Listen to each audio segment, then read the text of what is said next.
아주 제한적이고 소극적이고 비겁한 정책을 생각합니다. 솔직히 말씀드리면. 네, 네, 이제 끝낼게요. 네.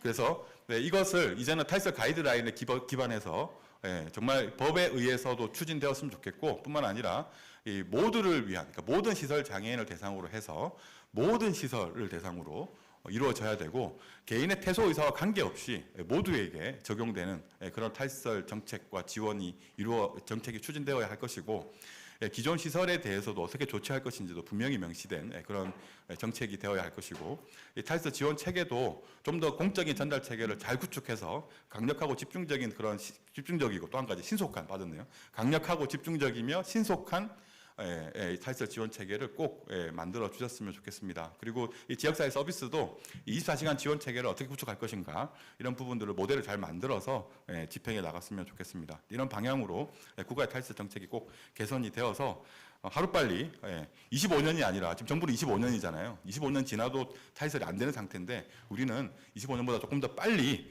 탈시설이 완전한 탈시설이 구현되었으면 좋겠습니다. 네, 이상 제 발표를 마치겠습니다. 고맙습니다.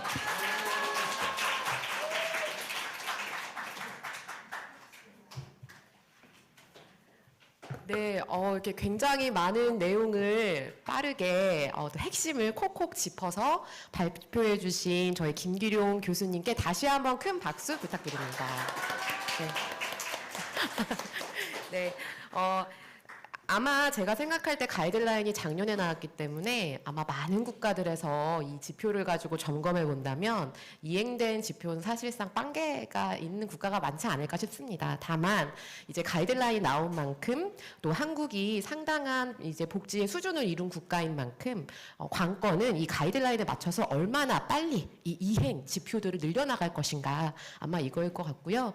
굉장히 보셨겠지만 내용이 많아서 복지부 단독의 힘만 으로 또 어렵지 않을까 그런 생각도 드는데요.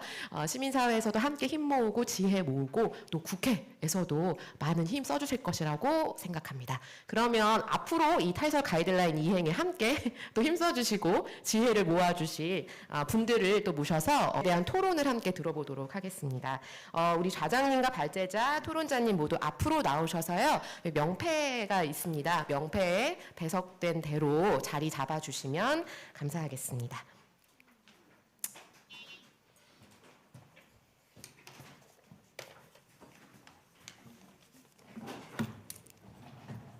아이고 의자가 무거워서.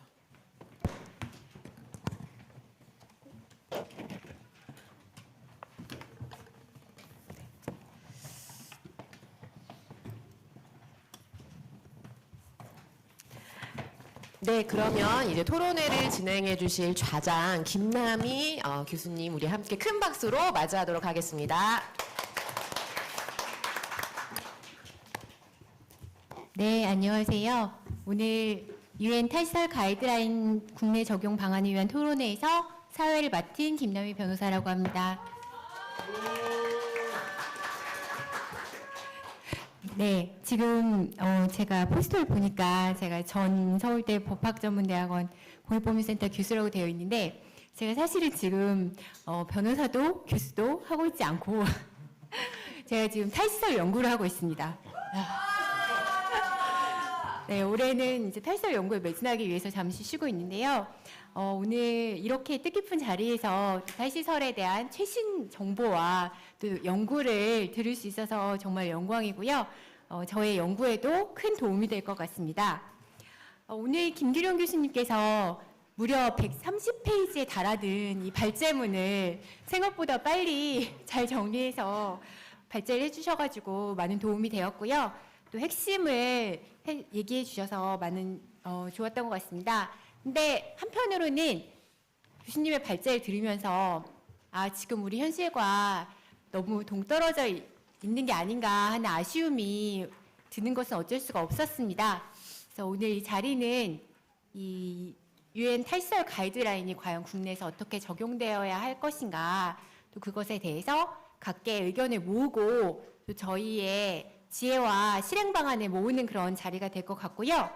오늘 토론자가 4분이 계십니다.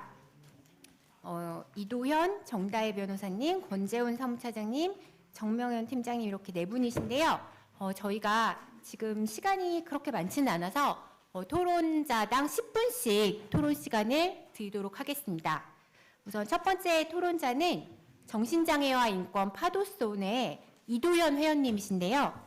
정신장애 쪽 입장을 가지고 오늘 가이드라인에 대해서 토론을 진행해 주실 것 같습니다. 그러면 이도현님의 토론을 박수로 청해 듣도록 하겠습니다.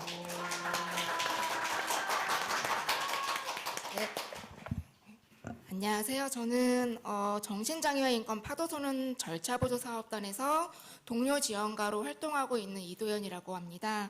만나뵙게 돼서 반갑습니다.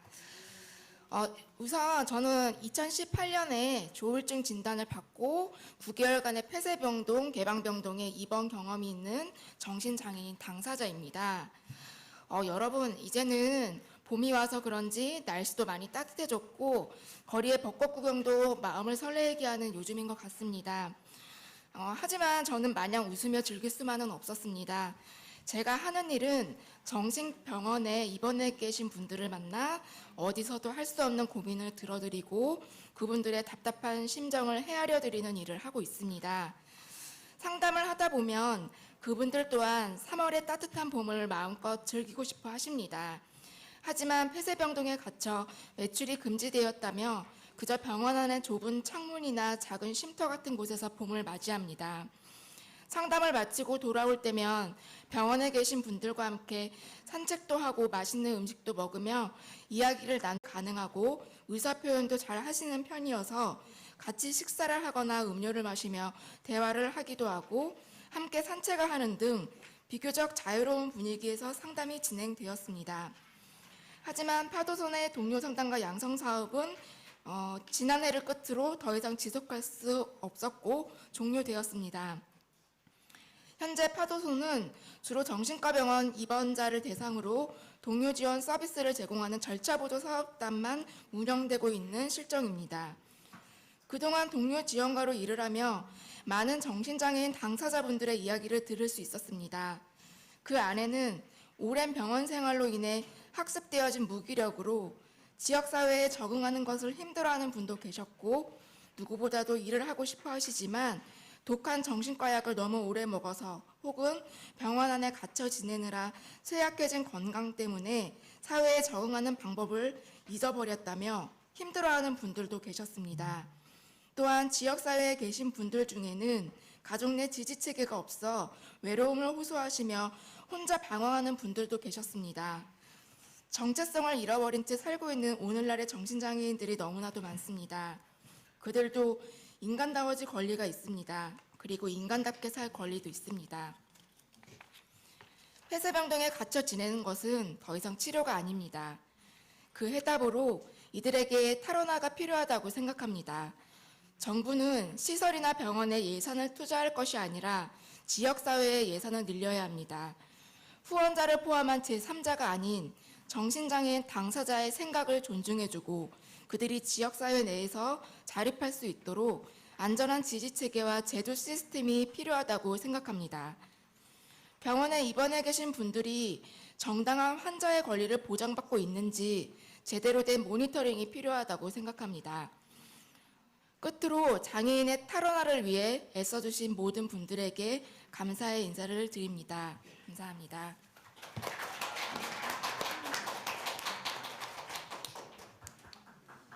네, 이도현님께서 정신장애인 당사자이자 또 동료 상담가로서 폐쇄병동의 문제점과 또 지역사회에서 살아갈 수 있는 체계의 필요성에 대해서 말씀해 주셨고요. 네, 두 번째 토론자는 사단법인 두루의 정다혜 변호사님입니다. 아무래도 김기룡 교수님께서 얘기해 주신 것처럼 가이드라인의 주요한 내용은 법 제정이나 또 법적인 근거 마련이라는 부분들이 많이 포함되어 있어서요. 정다혜 변호사님께서 또 좋은 토론을 해주실 것 같습니다. 부탁드립니다. 네, 안녕하세요. 사단법인 두루에서 일하고 있는 정다혜라고 합니다. 네. 제가 생각했던 것보다 오늘 토론회의 분위기가 너무 좋아서 매우 뭔가 저도 기분이 함께 좋아지는 것 같고, 두루에서는 이제 탈시설을 주요한 과업과 사업으로 생각을 하고 열심히 활동을 하고 있습니다. 그래서 저는 두루에서 장애와 국제 영역을 담당을 하고 있는데요. 제가 합류하기 이전에서부터 두루는 이제 탈시설 지원법에 대한 제정 과정에서도, 그동안 장애인 권리보장법의 제정이나 이제 개정안 마련에서도 계속해서 목소리를 내왔고요. 탈시설 연대 활동을 활발히 하도록 노력을 하고 있어서요. 제가 오늘 이 자리에 불러주신 게 아닌가 생각이 들고요. 저는 오늘 3가지 정도 말씀드릴 수 있을 것 같습니다. 첫 번째는 이제 탈시설이라는 거는 이미 앞에서도 많은 분들이 말씀해 주셨지만 더 이상 이제 거부할 수 없는 흐름이고, 우리가 외면할 수도 없는 흐름이라는 것, 그것을 명확하게 말씀드릴 수 있을 것 같고요. 두 번째는 그럼 이러한 탈시설이라는 과제 앞에서 우리의 상황이 어떤가, 국제사회는 우리를 어떻다고 바라보고 있는가에 대해서 짧게 말씀을 드리고, 마지막으로는 이 탈시설 가이드라인과 그 탈시설 가이드라인이 뿌리를 내리고 있는 장애인 권리 협약을 비추어서 우리가 이 탈시설을 이행할 때에 잊지 말아야 될 것이 무엇인가에 대해서 말씀드릴 수 있을 것 같습니다. 첫 번째로 이 탈시설이 국제사회에서 더 이상 거부할 수 없는 흐름으로 정리된 것이다라는 것을 말씀드리기 위해서 제가 한 2가지 정도 생각을 해봤는데요. 첫 번째는 김기륜 교수님이 아까 발제 과정에서 말씀해 주셨던 것처럼 이 가이드라인의 제정 과정을 다시 한번 생각해 볼 필요가 있을 것 같습니다. 이 가이드라인은 장애인 권리 협약의 19조, 14조를 보충하기 위해서도 만들어졌고, 특히 그 일반 논평이라고 하는데요. 일반 논평이 조금 어려우실 수 있는데, 일반 논평이라는 거는 이 법을, 이 협약을 어떻게 해석할지 그 길잡이를 제시해 주겠다는 겁니다. 우리가 국내법이 이제 제정이 되고 혹은 그것을 적용할 때에 이 법을 어떻게 해석할 수 있는가에 대한 여지가 생기잖아요. 그럼 우리가 다시 한번 되돌아봐야 될 게 입법자의 의사가 무엇인가를 한번 생각해 봐야 됩니다. 그래서 우리가 이 CRPD를 해석하고 적용함에 있어서 각각의 해석이 다양해지지 않도록 하기 위해서 우리가 예정했던 거, 우리가 의미했던 거는 이런 방향이니까 이러한 방향에 맞추어서 이 장애인 권리 협약을 이해해 달라라고 만들어내는 것이 이제 일반 논평입니다. 그래서 일반 논평 5호가 이 자립생활에 대한 제 19조, CRPD 19조를 중심적으로 서술을 하고 있는 건데요. 그러면 이 CRPD와 일반 논평에 비추어서 가이드라인이 왜 또 나왔냐 생각해 보면 국가들이 잘 이해를 못하는 거예요. 이 탈시설 지역사회에서 살아가야 될 권리에 대해서 잘 이해하지 못하고 실현해내지 못하니까 우리가 그럼 더 구체적으로 이렇게 실현하면 된다라는 가이드라인을 제정해주게 된 것이고요. 그만큼 이제 정부를 비롯한 이 가입국들의 인식과 이행률이 더욱더 좋아질 필요가 있다는 측면에서 만들어졌다는 점, 그리고 무엇보다도 코로나19가 있었습니다. 코로나19 이전에는 지역사회에서 살아갈 권리를 이제 사회 참여 등과 관련해서 많이 이야기를 했다면, 코로나19를 거치면서 이게 시설이라는 게 장애인 당사자의 생명권을 위협하는 것이구나, 이 감염병과 같은 사회적 재난 앞에서 시설의 구조적인 특성들이 너무나 취약하구나 하는 것을 알 수 있었기 때문에 더욱더 이 가이드라인이 힘을 받을 수 있었다고 생각을 합니다. 그래서 그 유엔 장애인 권리위원회에서 또 탈시설 워킹그룹을 만들게 됐고요. 그리고 지역별로 컨설테이션을 급하게 진행을 하면서, 최현필 국장님도 참여하시고 저도 참여했다. 네, 이렇게 하면서 진행이 됐었습니다. 저는 개인적으로 20년도에 이제 코로나19와 장애라는 연구를 하면서 시설에서 어떻게 장애인의 권리가, 생명이 위협해질 수 있는가에 대해서 연구를 했었는데요. 그 과정에서 이제 코호트 격리 매우 큰 문제가 있었고, 감염률 매우 큰 문제가 있었고, 우리나라뿐만 아니라 유럽 다른 나라 할 거 없이 전 세계적으로 다 동일하게 시설에서의 감염병 문제가 매우 취약하다는 것이 드러났었습니다. 제가 이 연구하면서 굉장히 인상 깊게 읽었던 그 기사가 하나 있었는데요. 시설에 종사하고 계셨던 분이 이 코호트 격리를 같이 당하시게 되면서 시설에서 처음으로 2주 동안 빠져나가지 못하고 함께 계시면서 경험했던 것을 기고하셨던 글이었는데요. 거기서 말씀하셨던 게 아까 저희 그 탈시설 당사자분께서 말씀하셨을 때 시설이 감옥이에요 라고 말씀하셨잖아요. 그 똑같은 표현을 그 기고문에서 쓰시면서 사실 자신은 굉장히 이 시설 종사자로서 책임감과 또한 떳떳함을 가지고 열심히 최선을 다해서 노력을 하는데 왜 탈시설을 바라보는 쪽에서는 시설을 감옥이라고 이야기하는지 이해할 수 없었지만, 단지 2주만의 시간을 거침으로 인해서 자기는 이게 왜 시설이 감옥인지 이해할 수 있었다. 먹고 싶을 때 먹고 싶은 거 먹을 수 없고, 일어나고 싶을 때, 잠들고 싶을 때 자기 마음대로 그 시간을 조정할 수 없고 하는 그 여러 가지 모든 것들이 역시 감옥일 수밖에 없었던 거구나 하는 그 경험을 이렇게 진솔하게 기고하신 글을 보면 볼 수 있었는데요. 이런 과정들을 보면서 시설 종사자분들도 어찌 보면은 지금까지는 몰랐던 거구나라는 생각을 많이 했고요. 그럼 이런 부족한 과정 가운데서 이제 탈시설이 더 이상 이 생명까지도 위협할 수도 있다는 그런 측면에서 탈시설이 더 이상 미룰 수 없는 과제로 오는데, 우리가 다시 한번 되돌아보면 이제 탈시설이라는 거는 헌법과 법률에서 보장되는 권리거든요. CRPD 장애인 권리 협약은 헌법 제6조에 따라서 우리나라가 가입하고 비준한 순간 우리나라에서 국내법적인 효력을 가지고 있습니다. 그러면 이 국내법에서 보장하는 권리와 의무는 국가가 보장해야 될 당연한 것인데 그게 보장되지 못하고 있다는 것이고요. 그러면 우리나라가 탈시설 어떻게 하고 있느냐, 국제사회에서는 어떻게 바라보고 있느냐라는 것을 말씀드리려고 하는데요. CRPD 위원회가, 장애인권리위원회가 우리나라가 이제 장애인권리 협약을 가입했으니까 얼마나 잘 이행하는지 한번 보겠다. 그리고 이 이행 상황에 대해서 권고를 내려주는 게 이제 심의라고 하는데요. 저희가 2014년에 처음으로 CRPD의 의원으로부터 심의를 받았습니다. 그때 권고가 탈시설에서 당연히 좋은 결과가 나오지 않았겠죠? 매우 부족하다는 권고가 있었고, 저는 이제 1차 권고에서는 그럴 수도 있다고 생각을 합니다.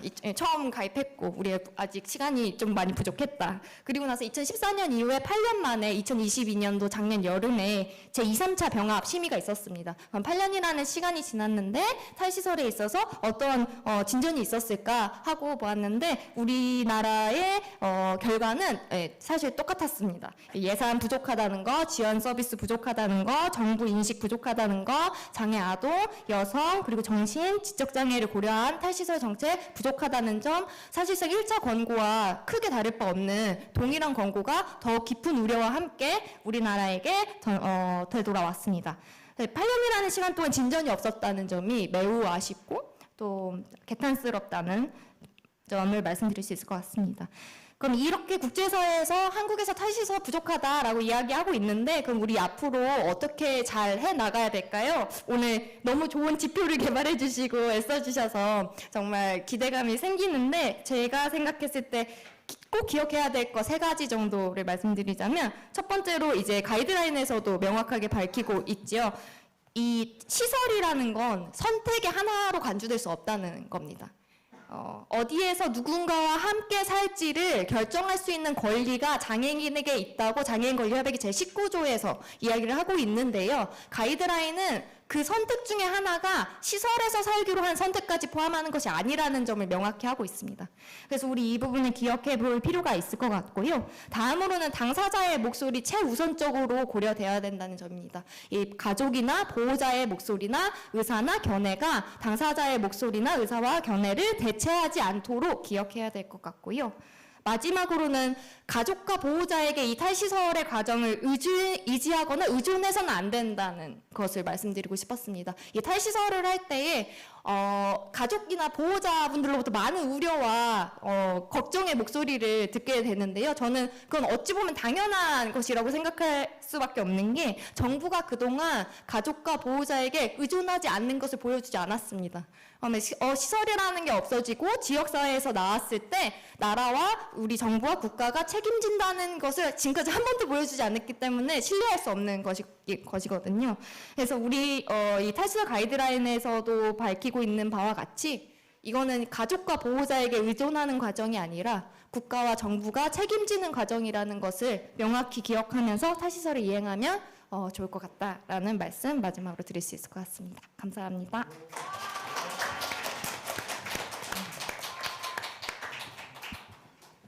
네, 정다혜 변호사님께서 탈시설 가이드라인을 해석하기 위한 중요한 원칙들을 또 제시를 해주셨는데요.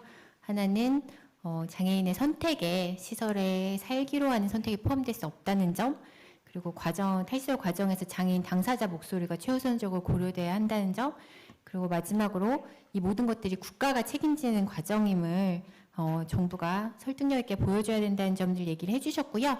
네, 가이드라인을 보시면 아시겠지만 1조부터 이 가이드라인의 대상이 국가라는 것을 명시하고 있습니다. 당사국의 노력에 관한 지침과 지원이기 때문에 결국 이 국가가 행위 주체고 책임자라는 것을 분명히 한 것 같습니다. 네, 정다혜 변호사님 토론 감사하고요.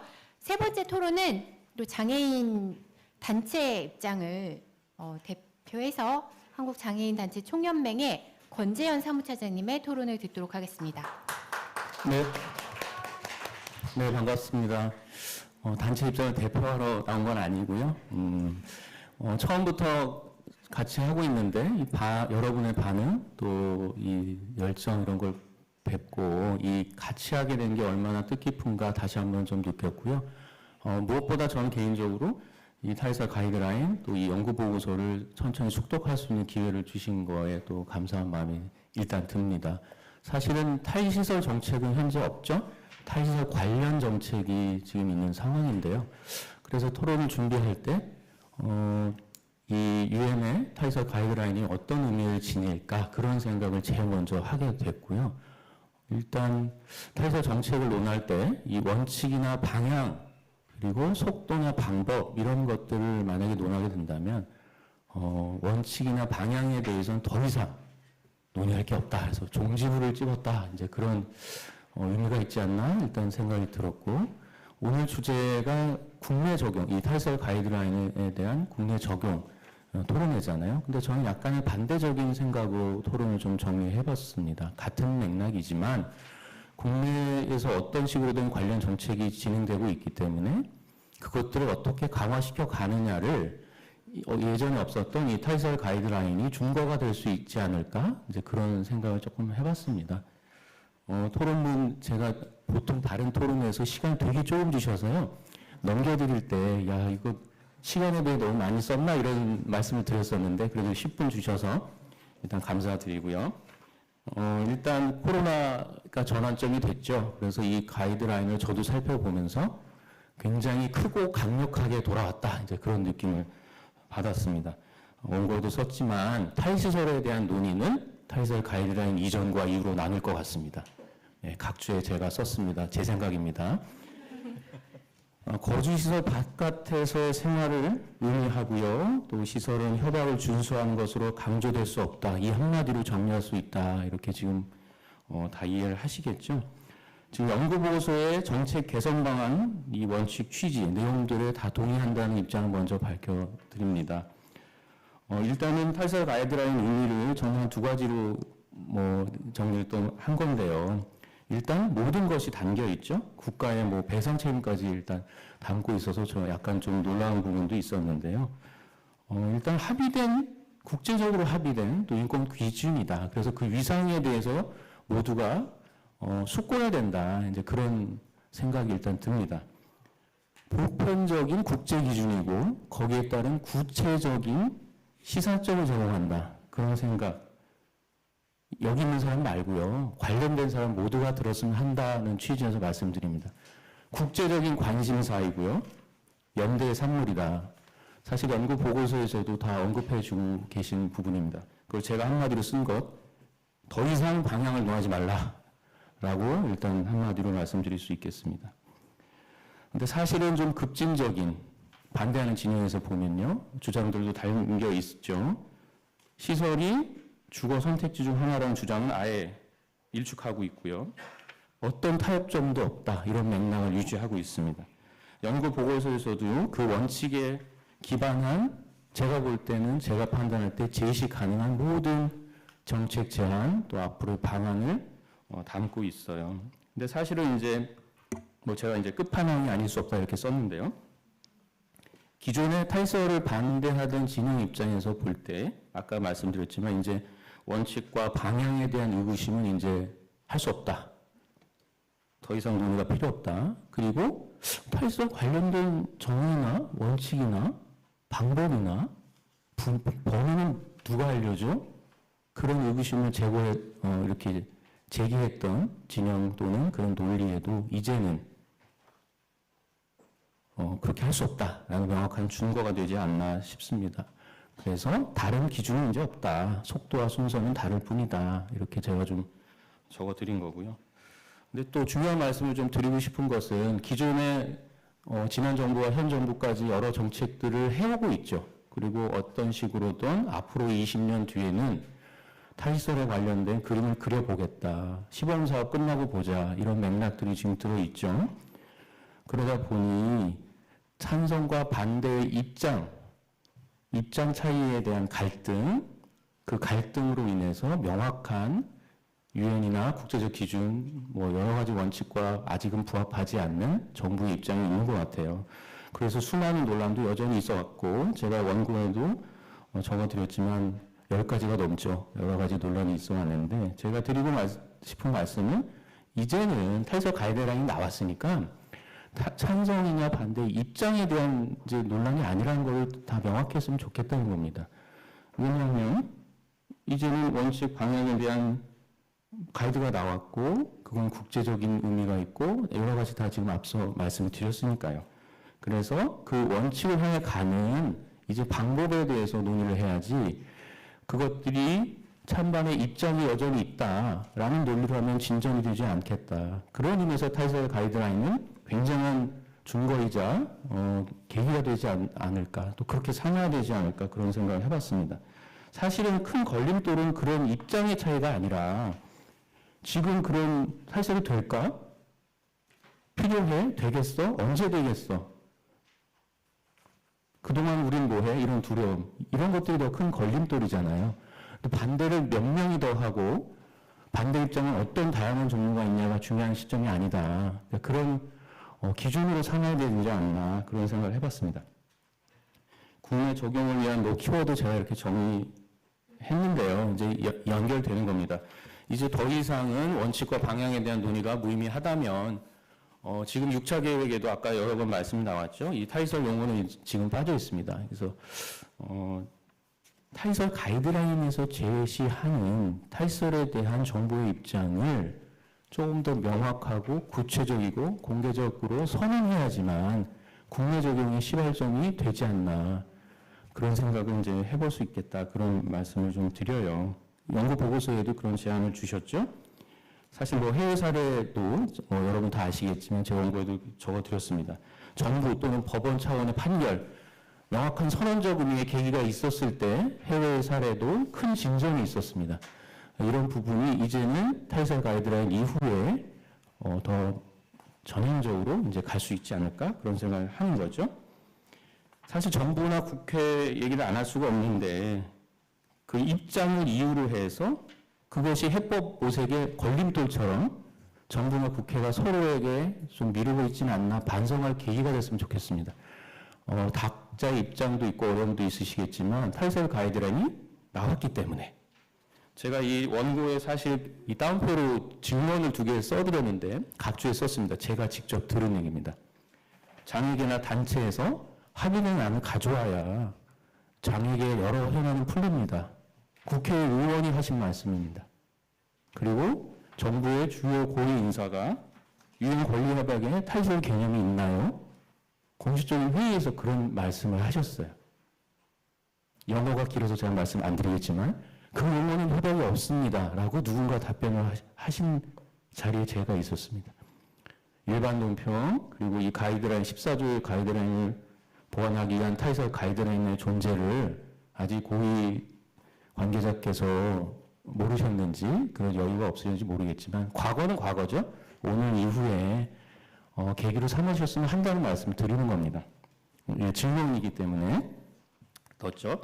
두 번째 키워드는 그래서요. 모범 답안은 나와 있는데 아까 말씀드렸듯이 해법과의 사이의 간극을 어떻게 좁히느냐 그게 중요하겠죠. 시설은 폐쇄되어야 한다. 강하게 들어있습니다. 하지만 탈시설 단계에 따라서 맞춤형 지원을 국가에서 어떻게 해야 하는가를 담고 있는 것 역시 이 탈시설 가이드라인입니다. 거기에 주목할 필요가 있다는 거죠. 시설이 필요하냐 아니냐 가능하겠냐를 논의하는 입장에 대한 논의가 아니라 이제는 원칙과 방향이 정해졌다고 전제하고 국가가 어떻게 그것을 확보하느냐로 해법으로 넘어가자 반복되는 말씀을 드리는 겁니다. 사실 이제 무의미해진 거죠. 종폐의 필요성은. 하지만 가능하겠어? 언제까지 되겠어? 이런 것들도 이제 좀 뛰어넘어야 된다는 거죠. 논점을 국가의 책임과 역할을 확대할 수 있느냐 마느냐, 언제까지 할 수 있느냐, 그리고 힘을 어떻게 모아서 예산과 인력 확보하느냐로 논점을 전환해야 된다. 더 이상 용어라든가 필요성이나 원칙 여기에 머무르면 안 되겠다. 그 말씀을 드립니다. 연구보고서에 다 담겨있는 말씀이라 약간 제가 중언부언할 수도 있는데요. 마지막 키워드, 그럼에도 불구하고죠. 그럼 지금 뭐부터 해야 될까? 그냥 제가 드는 생각은 몇 가지만 적어놨어요. 나머지 여러 제안 이제 연구보고서나 우리 더 말씀해 주셨잖아요. 시범사업 지금 하고 있는데 사실 로드맵에 대한 수정을 여러 번 또 오늘도 우리 김기룡 교수님께서 수정에 대한 제안을 해주셨고요. 로드맵과 관련되죠. 시범사업을 지금 하고 있는데 수정도 좋습니다. 수정 전제가 있죠. 그 목표에 대한 설정, 재설정, 논의가 필요하다. 그러니까 시범사업을 해서 뭘 끌어낼 것이냐의 목표가 명확히 되어 있는가? 그 점검을 지금 탈선 가이드라인이 나왔기 때문에 해보셔야 되겠다 생각이 들고요. 가고 있는 속도와 방법의 차이 때문에 지금 당장 학대라든가 인권 침해가 일어나는 그 현장의 문제를 긴급하게 또 사각지대를 없애가는 방안은 탈설에 동의하든 안 하든 용어에 동의하든 안 하든 만들어야 된다. 이 사각지대를 잘 살피는지 같이 요구하고 점검해야 되겠다. 그 말씀 드립니다. 세 번째, 법체계 정비는 반드시 필요할 것 같아요. 근데 아까 말씀드린 여러 관점 중에 여러 이유로 국회에서 계류되고 핵심에 접근하지 못하는데 탈설 가이드라인이 만고의 무슨 해결책은 아니오나 이 계기로 법 제정에 대한 정비에 대한 중요성 논의를 좀 적극적으로 해주셔야 된다. 그게 역할이지 않을까 이렇게 다시 한번 말씀드립니다. 가야 할 그림을 그리자면 답은 다 나와 있는 것처럼 보이고 매뉴얼이고 참고서가 나왔습니다.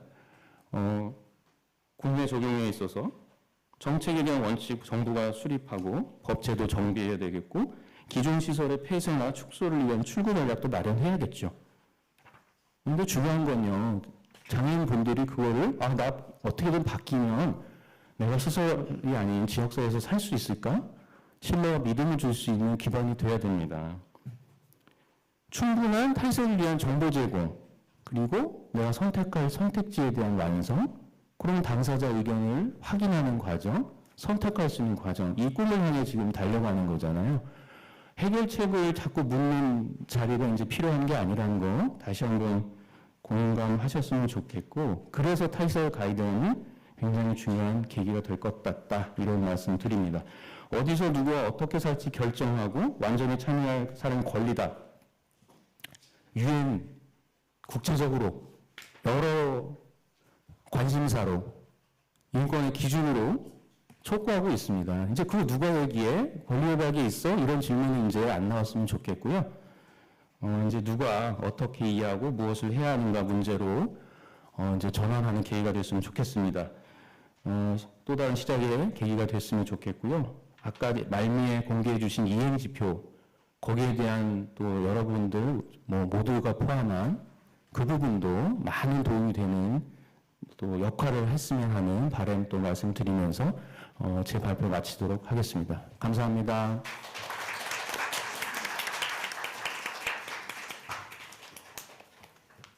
네, 권재현 사무처장님께서 굉장히 강력한 입장을 얘기를 해주셨는데, 이제 탈설에 대한 것은 할지 말지의 문제가 아니라 원칙임이 분명해졌다. 그리고 언제까지 어떻게 할 것인가, 그리고 어떻게 실행 방법과 예산을 확보할 것인가, 이것에 대한 다른 차원의 논의가 필요하다라는 점을 강조해 주신 것 같습니다. 네, 정말 의미 있는 토론이었고요. 저희 이제 마지막 토론자인데 오늘 가장 부담을 느끼실 것 같습니다. 네, 지금까지 나온 많은 이야기들에 대해서 보건복지부 장애인 자립추진 팀장님이신 정명현 선생님의 토론을 듣도록 하겠습니다. 네, 반갑습니다. 안녕하세요. 네, 보건복지부 장애인 자립추진팀의 정명현 팀장입니다. 벚꽃이 1년 중에 가장 아름다운 오늘 이 자리에서 여러분과 만나게 되어서 반갑습니다. 오늘 이렇게 의미 있는 자리에 토론회를 만들어주신 더불어민주당의 최혜영 의원님, 그리고 정의당의 강은미 의원님, 장혜영 의원님, 그리고 김예지 의원님께 감사를 드립니다. 주제 발표를 해주신 김기룡 교수님은 저랑은 한 17년 전에 뵀었는데 오늘 또 만나게 돼서 너무 반갑고요. 그리고 오늘 이 엄청난 이 자료집 엄청나죠. 이 엄청난 자료집을 오늘 12시쯤 주셨어요. 그래서 제가 해동력이 뛰어나지 못해서 아직 이 내용을 숙지를 하지 못했지만 제가 아는 만큼 말씀을 드리도록 하겠습니다. 오늘 주제가 되고 있는 유엔 장애인 권리 협약 제19조 관련해서는 흔히 유엔 CRPD라고 하죠. 네. 제19조에는 자립적 생활 및 지역사회의 동참으로 해서 모든 장애인이 다른 사람과 동등한 선택을 통해서 지역사회에서 살 수 있도록 동등한 권리를 인정하고 지역사회에서 완전한 통합과 참여를 촉진하기 위한 포함한 조치를 취하게 되어 있습니다. 그래서 아까 교수님과 토론자분께서 말씀을 많이 해주셨고요. 그리고 이것에 대해서 지금 일반 논평이라는 제5호가 17년에 있었는데요. 그 내용을 가지고 말씀하시는 걸로 제가 이해를 하고 있습니다. 실질적으로 그 장애인의 그 권리 같은 경우에도 지금 장애인의 정책 패러다임은 유엔이 장애인 권리 협약 이행을 요구하고 있고 세계적인 추세가 장애인에 대한 수동적 보호와 장애인의 능동적 참여를 중심으로 지원하는 것으로 전환하고 있습니다. 장애인의 주거 측면에서는 지역사회의 자립생활을 지원하는 것이 전 세계적 흐름입니다. 우리나라도 이러한 시대적 변화를 함께하고자 작년부터 유엔 CRPD의 선택 의정서 국회 비준까지 완료하였습니다. 저희들도 포함이 되어 있습니다. 자립을 희망하는 장애인이 시설 장애인이 지역사회에서 자립해서 지역사회와 통합될 수 있도록 자립 지원 체계를 구축이 필요하다는 점과 장애인 거주시설이 또 장애인의 개별적 특성과 수요에 맞춰 적정한 서비스를 제공할 수 있도록 하는 소규모화, 전문화 등의 개편이 추진하다는 것이 필요한 시점입니다. 민간에서도 장애인이 사회 통합의 논의가 지속적으로 제기되고 있는 걸로 알고 있습니다. 장애인이 자립 생활의 그 지향점을 다양화, 특성화하여 개인별 맞춤형 서비스를 규정하고 있다고 알고 있습니다. 정부도 이러한 측면에서 많은 정책을 고민하고 있습니다. 해당 고민의 결과가 제6차 장애인 종합계획을 지난달에 발표를 하였습니다. 장애인 정책 종합계획에서는 간략하게 본다면 장애인이 시설 장애인이 지역사회 자립과 정책과 또 재가 장애인 포함입니다. 장애인의 거주시설의 전환 방향에 대해서 담고 있습니다. 지난 5년 동안 추진했던 5차 계획의 성과와 한계도 정부는 분석했고요. 5년 동안 달라진 정책의 여건을 반영하였습니다.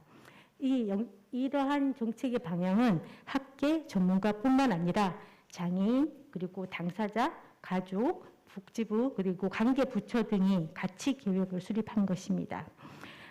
맞춤형 장애인에 대해서는 맞춤형 지원으로 장애인의 자유롭고 평등한 삶을 실현하는 행복사회를 비전을 설정하고 장애인의 사회적 배제 해소하고 삶의 질을 향상할 수 있는 것을 목표로 삼고 있습니다. 이를 실천하기 위해서는 정부는 취약계층인 장애인을 더욱 두텁게 지원하고 수요자 욕구에 기반한 맞춤형 통합 서비스 지원을 확대하고 있습니다. 또한 이에 따른 장애인의 권리를 보장하기 위한 노력을 할 예정입니다. 내용이 많네요. 네, 구체적으로 이제 장부는 2022년도부터 2024년도까지 시설 장애인의 자립 지원 체계 구축 시범 사업을 하고 있습니다. 이 평가 사업에 대한 평가 결과와 장애계, 장애 당사자, 가족, 관련 전문가 등의 의견을 수렴을 통해서 장애 시설 장애인의 자립 지원 로드맵을 보완하고 정책을 구체화하며 본 사업을 추진할 계획입니다. 구체적으로 정부는 해당 시범 사업을 통해서 시설 자립 장애인을 발굴하고 상담하며 개인별 지원 계획을 수립하고 서비스를 연계 제공하는 자립 지원 모형을 개발하는 길을 추진하고자 합니다. 아울러 생계 주거급여, 일상생활 지원, 주거 지원, 직업재활 시설과 연계, 일자리 연계, 건강주치 등 지역사회 기반 서비스를 제공을 확대해서 지역사회로 자립한 시설장애인이 사회와 통합될 수 있도록 하겠습니다. 네, 아울러 지금 장애인의 지역사회 자립 기반 관련하여서는 관련한 법안이 4건이 국회에 계류되어 있는 것으로 압니다. 상임위 TF 논의 과정에서 정책 추진 방향을 대안 법안에 마련하는데 적극 협의해 나가도록 하겠습니다. 정책을 만들어가는 과정에서 오늘 이 현장의 목소리를 귀담아 듣고 정책을 반영할 수 있도록 노력하겠습니다. 오늘 토론회의 참석도 이러한 노력의 일환입니다.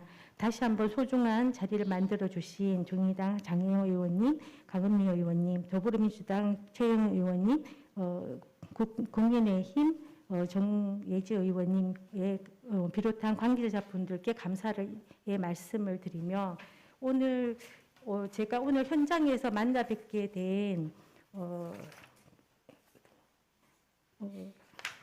공성진 안태훈님을 만나 뵙고 많은 것을 느꼈습니다. 이러한 부분들이 현장에서 이루는 부분들이 정책에서도 반영될 수 있도록 노력하겠습니다. 감사합니다.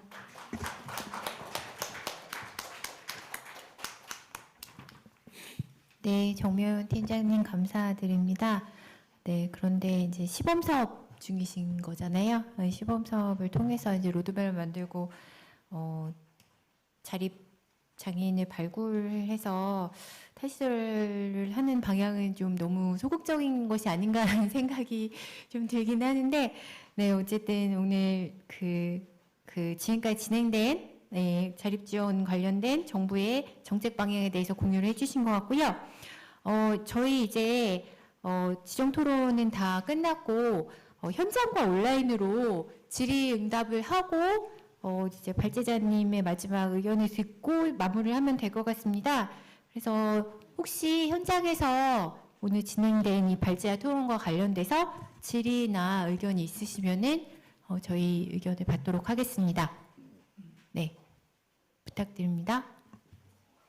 네, 저희 두 분이 손을 드셨는데 우선 네, 이쪽 먼저 간단하게 소개해 주시고 네, 질문해 주세요. 안녕하세요. 저는 거주시설 부모회 여기 부모인데요.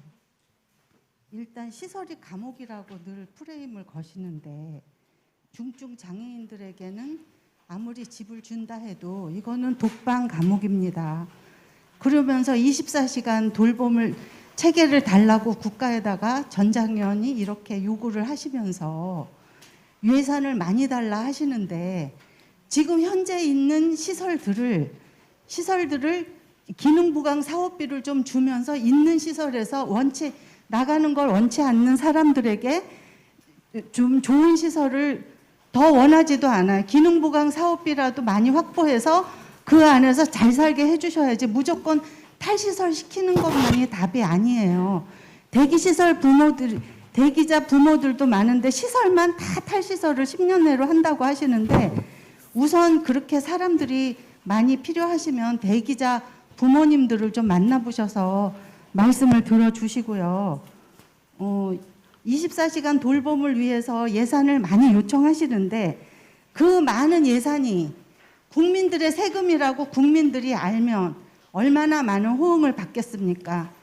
그러니까 모르니까 그냥 우리의 일이 아니다 하고 지금 넘지 있는 시설을 그냥 활용해서 잘 있게 해주시지 왜 그러시는지 저는 모르겠고 정명환 과장님께서는 거주시설 부모회가 주최한 토론회에서 오스트리아 전문가까지 초청을 해서 탈시설만이 답이 아니다. 다 탈시설하지 않는다는 걸 분명히 거기서 보여드렸는데도 여기서는 이렇게 준비 많이 하셔서 이렇게 탈시설 하는 쪽으로 말씀하시는데 많은 실망을 했습니다.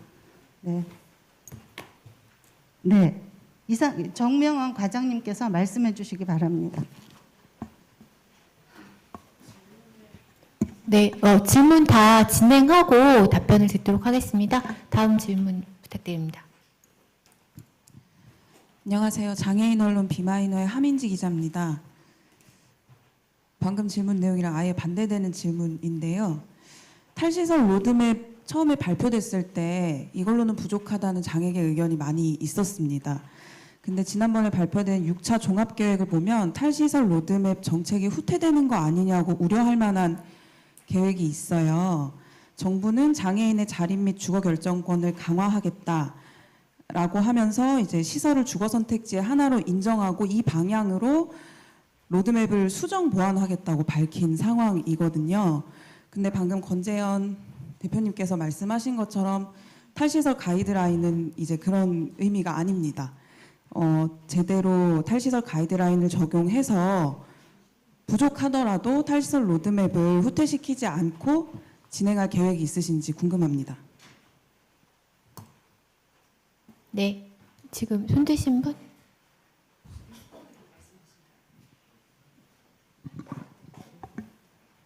네, 저는 거주시설 어머니회에서 있는 중증 발달 장애자 유영한의 엄마 민경희입니다. 저는요 아직 거주시설에 들어가지 못했어요. 왜냐하면은 저가 70살이 넘었고 우리 아이가 40이 넘었는데도 지금 국가에서 정부에서 시설에 들어가라는 그런 판정을 받았어요. 그런데도 지금 시설에 들어갈 수가 없습니다. 받아주지도 않고요. 그래서 저희는 이제 신규 시설이 필요하고 지금 시설이 있는 거에서 우리 아이들을 받아줘서 정말 잘 있었으면 좋겠습니다. 왜냐하면 진짜 아무 표현을 못해요. 자폐 아이들이 어떤 아이들인지 아마 아실 거예요. 이 아이들이 자기 말을 못하고 자기 그 뜻을 밝히지도 못하는데 어디 나가서 저도 자립하고 싶어요. 저희 아들도 자립해서 이렇게 조그만 데서 이렇게 한 가족으로 사는 데서 살고 싶어요. 그런데 그렇게 할 수가 없습니다. 우리 아이는 그렇게 할 수가 없어요. 그래서 시설에서 같은 아이들끼리 이렇게 모여서 정말 좋은 환경에서 그런 데서 함께 있었으면 좋겠습니다. 우리 정명한 이분이 팀장님이시죠? 팀장님한테 진짜 한번 다시 간곡하게 말씀드리겠습니다. 진짜 신규 시설을 좀 설치해 주시고요. 시설은 절대로 감옥이 될 수 없습니다. 이 아이들을 정말 거기서 케어하시는 그 복지부 선생님들도 정말 열악한 데서 진짜 이 아이들을 케어하고 있습니다. 일반 이런 무슨 활동 지원사 그런 데서 일하는 보통 그런 복지사들하고는 정말 차원이 달라요. 이분들은 자기들이 그런 결심이 없으면 아이들을 정말 잘 케어해야 되겠다는 그런 결심이 없으면 절대 시설에서 아이들을 볼 수 없습니다. 너무 열악합니다. 환경이. 그리고 제가 알기로도 그 페이도 보수도 좀 적다 그렇게 생각이 들었습니다. 그리고 이분들은 진짜 24시간 케어잖아요. 정말 이분들한테도 정말 대우를 잘 해주셨으면 좋겠습니다. 정말 어려운 환경에서 일하고 계신 분이거든요. 그리고 저희 아들도 이제는 정말 거주시설에 들어가서 다른 아이들과 함께 좀 같이 좀 좋은 데서 있었으면 좋겠습니다. 왜 그런가 하면 저나 남편이나 70이 넘는데 둘 다 누구라도 죽으면 정말 이 아이는 붕 떠서 어떡합니까? 형이 하나 있지만 형이 얘를 한다고 할 수가 없습니다. 얘를 케어하는 데는 부모밖에 없습니다. 부모가 죽으면 선생님 이제 잘해주세요. 저희 토론 시간이 이제 더 혹시 질문 있으실까요? 네, 두 분의 선생님께서 거주시설에 자녀를 보내고 싶다라는 취지의 이제 의견을 주셨고요. 네, 한 분 더, 네, 마지막 질의 받겠습니다. 네. 네, 사실은 빨리 마치기를 마음속으로 우리 두 분 또 안내하고 오늘 너무 사례 발표를 잘해 주셔서 내려가서 뒤풀이라도 할까 이 마음 먹고 있었는데 어머님 두 분 말씀 듣고 저도 좀 의견을 좀 보태야겠다 이런 생각이 들어서 용기를 내고 손을 들었습니다. 저는 서울시 지금 탈시설 정책으로 진행되고 있는 장애인 지원주택에서 슈퍼바이저로 지금 일을 하고 있습니다. 그전에는 장애인 거주시설의 시설 종사자였고요. 저희 시설에 있는 18분의 완전 탈시설을 지원했던 시설 종사자였습니다. 어머님 말씀해 주신 대로 저희들 진짜 24시간 케어해야 되는 거 힘든 과정 맞습니다. 그렇게 그런데 제가 오늘 그냥 짧게 말씀을 드리겠습니다. 구구절절히 언제 어머님 두 분 뵙고 따로 한번 진짜 좀 이런저런 얘기 좀 나누고 싶은 마음이 정말 절절한데요. 오늘 이 자리는 탈시설 가이드라인 국내 적용 방안을 위한 토론회잖아요. 어머님이 말씀하신 그 내용은 별도의 또 사안으로 우리가 진짜 깊이 논의해야 될 것 같습니다. 시설은요, 감옥 맞습니다. 시설 종사자인 제가 일했을 때 감옥 맞고요. 어쩌면 감옥보다 더한 곳입니다. 왜 그러냐면 감옥은 죄값 치르고 자유에 몸 되잖아요. 여기는 자기 의사로 들어간 사람 없습니다. 어쩔 수 없이 들어간 거잖아요. 어머님들 정말 어쩔 수 없이 들려보낼 수밖에 없잖아요. 대기하고 계시잖아요. 그런데 왜 그런 일이 벌어지는가? 국가가 책임을 못 져서 그런 겁니다. 우리가 방향을 일단 그렇게 잡고 그래도 지금 급한 사람들은 또 논의해야죠.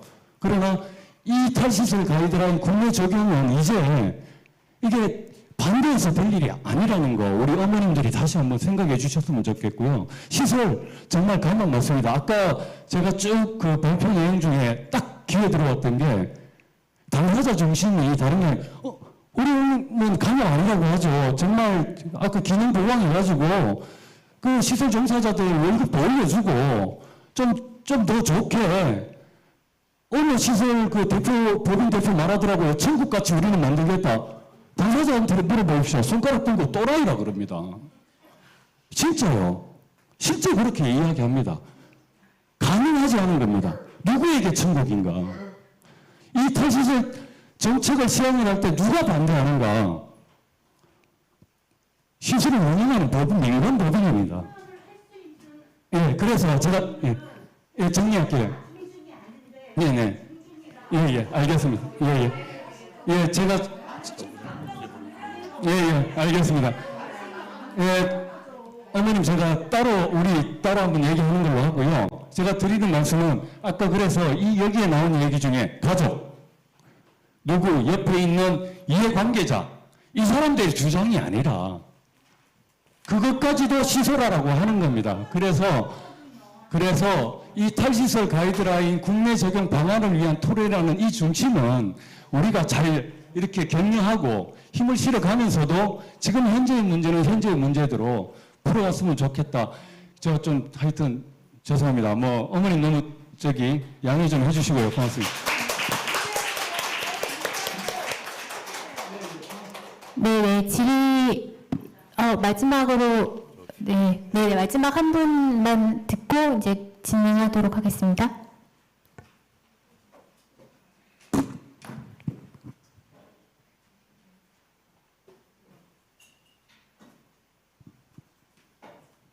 네, 안녕하십니까. 저도 그 자폐 장애를 둔 부모고요.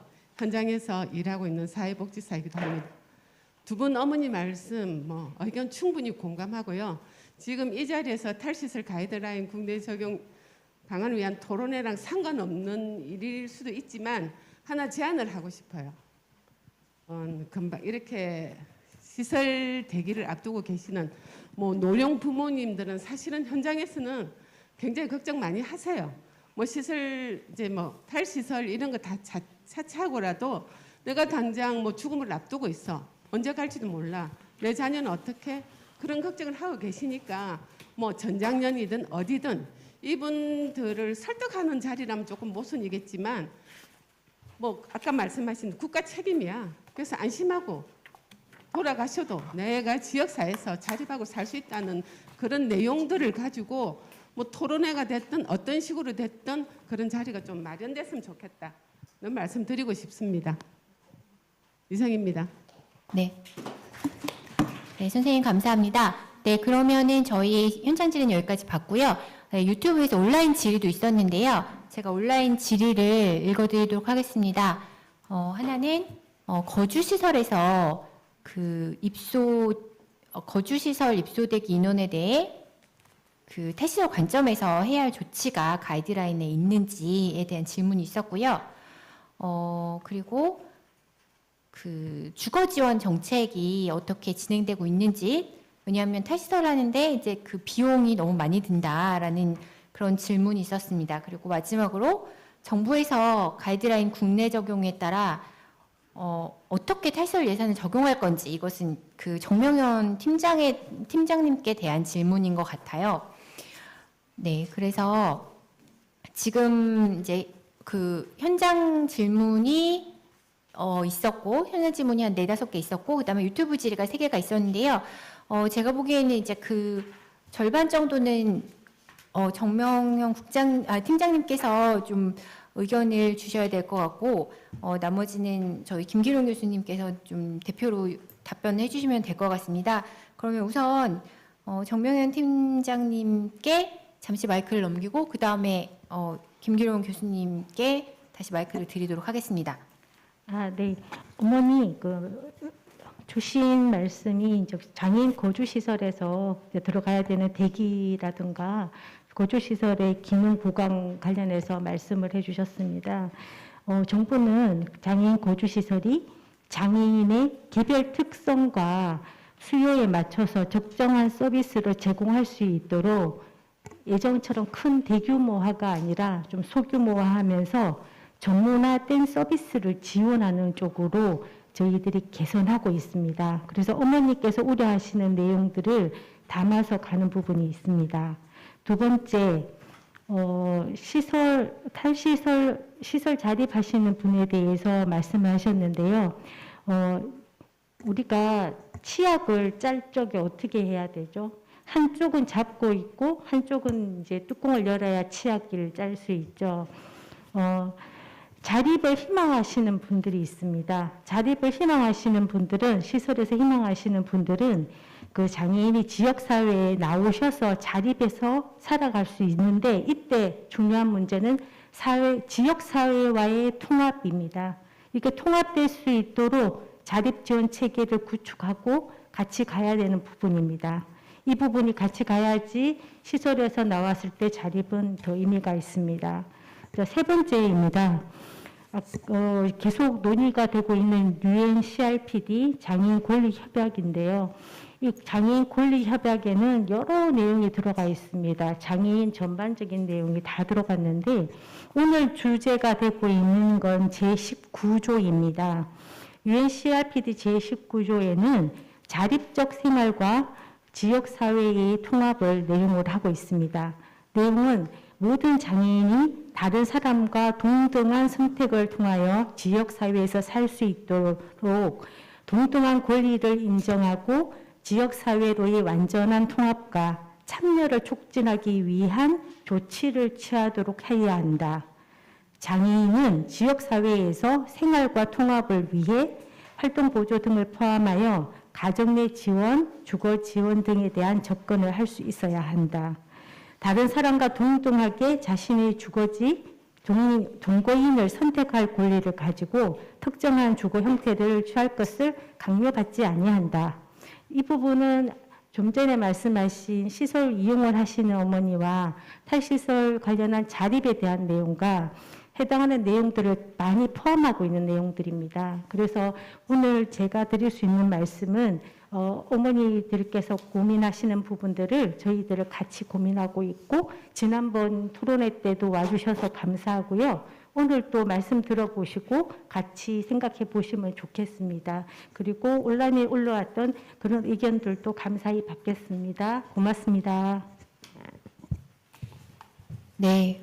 근데 오늘 가이드라인에 대한 그 내용은 결국 시설이 선택이 아니다, 선택지가 아니라는 것에 대한 내용이었고, 또 저희가 그 지역사회의 통합을 그 장애인의 의사에 따라서 이렇게 진행하는 것이 맞지 않다라는 그런 내용이었던 것으로 저는 이해를 하는데 조금 그 팀장님께서 오늘 해주신 얘기가 그 전체적인 가이드라인하고는 맞지 않다는 생각은 좀 들고요. 그리고 김기현 교수님께 그러면 또 답변 부탁드리겠습니다. 네. 지금 저는 이제 이런 현장이 또 보건복지부가 탈시설을 주저하게 만드는 근거가 되지 않았으면 좋겠습니다. 예. 그러니까 이게 또 논란이 있다는 이유로 또 탈시설 추진을 또 소극적으로 한다거나 이게 또 하나의 핑계거리가 되지 않았으면 하는 정말 간절한 바람이 있습니다. 지금 사실은 시설을 유지하자 그리고 탈시설을 하자라는 쪽에 이 긴장 관계가 원치 않게 형성됨으로 인해서 그것이 정부와 국회의 탈시설 관련 정책과 법률을 추진하는데 상당한 근거로 활용되고 있습니다. 오히려 사실은 지금 우리끼리 이렇게 사실 대립해야 될 문제가 아니라 결국에는 사실은 여기 모든 분들은 다 시설에 사는 것보다는 지역사회에 나와서 내가 원하는 곳에서 원하는 서비스를 받으며 또 의미 있는 생활을 하는 것을 다 원하고 계실 겁니다. 근데 그런 것들을 지금 당장 할 수 없으니까 현재 시설이 필요하다라는 말씀하시지 않습니까? 그렇다면 충분한 지역사회의 어떤 기반과 시스템을 만들 수만 있다면 그것을 가족이 책임지는 게 아니라 국가와 사회가 책임지는 구조로 간다면 우리는 뭐 다 같이 함께 목소리를 내고 또 함께 힘을 모아 나갈 수 있다고 생각합니다. 그래서 그런 방향으로 좀 가기 위해서 때마침 탈시설 가이드라인이 기존의 어떤 시설이냐 시설이 아니냐, 시설을 유지해야 되느냐 말아야 되느냐, 그리고 아까 특히 19조 문제에 대한 해석, 지금 서울시에서도 그렇게 또 해석을 해서 굉장한 지금 왜곡을 하고 있는데요. 지금 좀 전에 팀장님께서도 유엔 장애인 권리가 제19조에 나와 있는 특정 주거 형태 특정 주거 형태를 강요해서는 안 된다는 그 조항은 사실은 시설에 대한 수용을 종식시키는 의미입니다. 그래서 그것을 자꾸 다르게 해석하니까 이번에 탈시설 가이드라인에서 모든 시설의 종식이라는 개념을 내걸었던 것입니다. 더 이상 시설이냐 시설이 아니냐는 그러니까 시설은 그러니까 지역사회 주거의 선택지의 대상이 될 수 없습니다. 그것도 19조와 일반 논평 제5호와 지금 가이드라인에서 명확하게 밝히고 있습니다. 그 부분에 대해서는 정부가 오히려 왜곡하지 말기를 바랍니다. 저는 정말 간절히 부탁드립니다. 간절히 부탁드리고, 그리고 이제 사실은 장애인이 준비되지 않았다는 이유로, 장애인이 희망하지 않는다는 이유로 탈시설을 주저하거나 탈시설은 어렵다고 그렇게 핑계대지 말기를 바랍니다. 그리고 기존 시설을 유지하거나 소규모화 시키거나 뭐 지역사회 체험홈 등을 둠으로 인해서 기존 시설을 계속 유지하자라고 하는 것들도 이제는 더 이상 논의의 대상이 될 수 없습니다. 이제 국제적으로도 수많은 국가에서 수많은 장애인들이 모여서 이제 유엔에서 그렇게 하지 말래요. 그렇게 해서는 안 된답니다. 근데 왜 안 된다는 것을 왜 자꾸 자꾸 이런 얘기를 자꾸 해야 되는지 잘 모르겠습니다. 사실은 잘 모르겠고요. 근데 어쨌든 지금 기존 시설에 대한 이제 유지, 소규모화, 지역사회의 어떤 지역사회의 한 대안적인 거주시설로 또 다른 형태로 고려되는 것 자체를 이 탈시설 가이드라인에서 더 이상 하지 말라고 했기 때문에 그것에 대해서 이제 기존 시설을 어떤 식으로 서서히 해체시켜 나갈 것인지 그 부분에 대한 이행 로드맵이 이제 나와야 될 때라고 생각합니다. 그런 것과 정부가 현재 추진하고 있는 탈시설 로드맵에서의 장애인에 대한 맞춤형 서비스 지원이 함께 어우러졌을 때 완전한 탈시설 정책이 된다고 생각하고요. 그런 방향으로 꼭 복지부에서 좀 강력하게 좀 정책을 추진해 나가셨으면 좋겠습니다. 부탁드리겠습니다.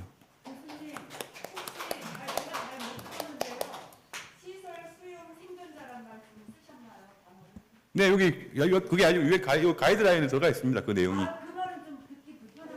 네. 여기 영어에 들어가 있습니다.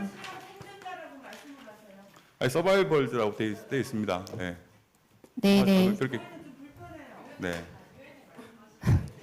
네, 선생님, 저희 이제 토론회가 그 예정된 시간이 다 돼서 마무리를 해야 될 것 같습니다.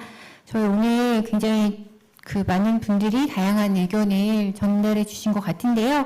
저희 그 자료집이 굉장히 두껍습니다. 근데 179페이지에 이하에 보시면은 바로 그 탈시설 가이드라인이 원문이 나와 있어요.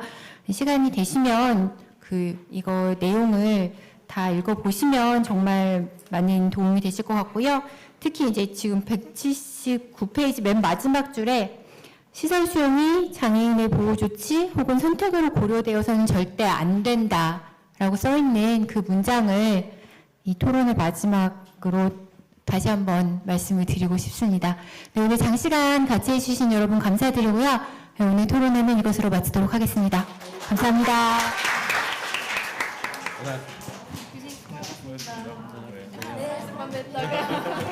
아이고, 고생 많습니다. 여러분 잠시 저희 오랜 시간 토론에 함께 해주셨는데 함께 기념으로 사진 남기면 좋을 것 같아서요. 우리 앞에서 다 같이 기념 촬영 한번 하고